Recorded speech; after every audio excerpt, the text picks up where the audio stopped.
لیکن آپ دیکھیں کہ ہمیشہ آئیڈیل صورتحال نہیں ہوا کرتی، ہر شخص اتنا کنسیڈریٹ نہیں ہوتا. لیکن اللہ تعالیٰ نے عورت کو جہاں شوہر کو باہر کی مشقت دی نا، کتنی مشقت ہوتی ہے گرمی میں، دھوپ میں. مثلاً ہر شخص کا ایئر کنڈیشن آفس تو نہیں ہے کہ وہ وہاں بیٹھ کے کام کر رہے ہیں. بہت سے مرد سڑکوں پہ سڑکیں بنا رہے ہیں دھوپ میں کھڑے ہو کر، کچھ کھیتوں میں کام کر رہے ہیں، کٹائیاں کر رہے ہیں فصلوں کی، کوئی اور مکان بنا رہے ہیں، دھوپ میں کام کر رہے ہیں. تو مرد اگر سارے دن کی باہر مشقت کرتا ہے تو وہ بھی ایک پینفل کام ہے، اور اس نے محنت کی اور بیوی کے لیے سارا آرام فراہم کیا، کھانا پینا باقی ضروریات. اب اگر بیوی کو اس کا مطالبہ پورا کرنے میں تھوڑی تکلیف ہو رہی ہے تو کیا ہوا کہ موڈ نہیں ہے، دل نہیں مان رہا تو کیا ہوا، نہ صحیح. لیکن اس کے باوجود جو عورت یہ سمجھتی ہے کہ میں اپنے موڈ کے خلاف جا کر بھی اگر اپنے شوہر کو راضی کرتی ہوں تو یہ میرے رب کی رضا حاصل کرنے کا ایک ذریعہ ہے، تو آپ دیکھیں کہ یہ وہ چیز ہے جس کا صلہ آپ کو اللہ دنیا میں دے دے گا، کیونکہ آپ یہاں صرف شوہر کی نہیں اللہ کی بھی اطاعت کر رہی ہیں. کیونکہ ایک مسلمان عورت کو اس کے رب نے یہ حکم دیا ہے.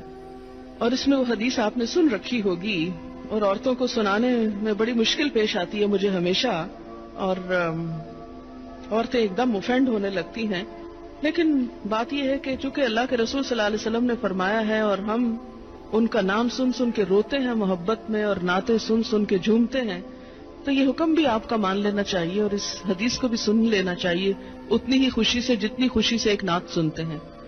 نبی صلی اللہ علیہ وسلم نے فرمایا جب مرد اپنی بیوی کو اپنے بستر پر بلائے اور وہ نہ آئے تو صبح تک فرشتے اس پر لعنت کرتے ہیں. بخاری کی روایت ہے کتاب النکاح. ٹھیک ہے اس میں کہ اگر بیوی بیمار ہے یا اسے کوئی ایسی تکلیف ہے یا کوئی جینون ریزن ہے تو اس میں اللہ تعالیٰ اتنے بے رحم نہیں ہے کہ وہ دیکھ رہے ہیں کہ ایک عورت بخار میں پڑی ہے اور اس کا شوہر اس سے مطالبہ کر رہا ہے اور عورت نے نہیں مانا تو اس پہ لعنت بھجوانی شروع کر دی جائے. نہیں، یہاں ایک نارمل حالات کی بات ہے کہ ایک عام حالات میں ایک عورت اگر اطاعت نہیں کرتی یا بات نہیں مانتی. اور اسی لیے ایک اور حدیث ہے، حضرت ابو ہریرہ کہتے ہیں کہ آپ صلی اللہ علیہ وسلم نے فرمایا اگر عورت کا خاوند اس کے پاس موجود ہو تو وہ اس کی اجازت کے بغیر نفلی روزہ نہ رکھے. تو گویا شوہر کی اطاعت نمبر 1 عام روزمرہ زندگی کے کاموں میں کوآپریشن، اطاعت بمانا کوآپریشن ہے. طوعاً کا مطلب ہوتا ہے خوشی سے کام کرنا. نمبر 2 اس کی خاص ضرورت یا تقاضے کو پورا کرنے میں اطاعت. ہاں، کہاں اطاعت نہیں؟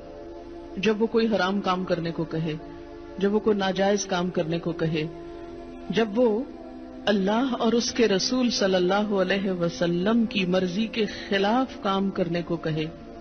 لا طاعت لمخلوق فی معصیت الخالق. مخلوق کی اطاعت جائز نہیں خالق کی نافرمانی میں. اگر اللہ تعالیٰ کسی کام پہ ناراض ہے وہ اطاعت جائز ہے. بہت سی خواتین کو دیکھا ہے جہاں اللہ کی نافرمانی ہو رہی ہے وہاں تو شوہر کی بات بھاگ بھاگ کے مانی جا رہی ہے، اس لیے کہ وہ اپنے نفس کے مطابق ہے نا. آپ سب جانتے ہیں کہاں کہاں. لیکن جہاں شوہر کی اطاعت اللہ کی رضا کے مطابق ہے لیکن ہماری رضا کے خلاف ہے تو پھر ہم وہاں نہیں بات مانتے. تو بسا اوقات ہم بظاہر اللہ کی رضا کا لیبل تو لگاتے ہیں، ہوتی اندر سے اپنے نفس کی اطاعت ہے. اور بعض اوقات شوہر کی اطاعت کا لیبل لگاتے ہیں لیکن وہاں بھی اصل میں نفس کی اطاعت ہوتی ہے کہ ہمارا اپنا دل وہی چاہ رہا ہوتا ہے جو شوہر چاہتا ہے اس وقت. بعض اوقات کئی غلط کام شوہر چاہتے ہیں نا کہ بیوی کرے، ہم خود بھی وہ چاہ رہے ہوتے ہیں ساتھ، اس لیے آڑ لے لیتے ہیں جی شوہر نہیں مانتے. مثلا سر ڈھکنا شوہر کو پسند نہیں، کیا کریں، اب شوہر کی اطاعت بھی تو اللہ ہی نے کہا ہے. یہاں شوہر کی ہم 100% اطاعت کو تیار ہو جاتے ہیں کیونکہ اندر سے اپنا دل جو ساتھ ہے.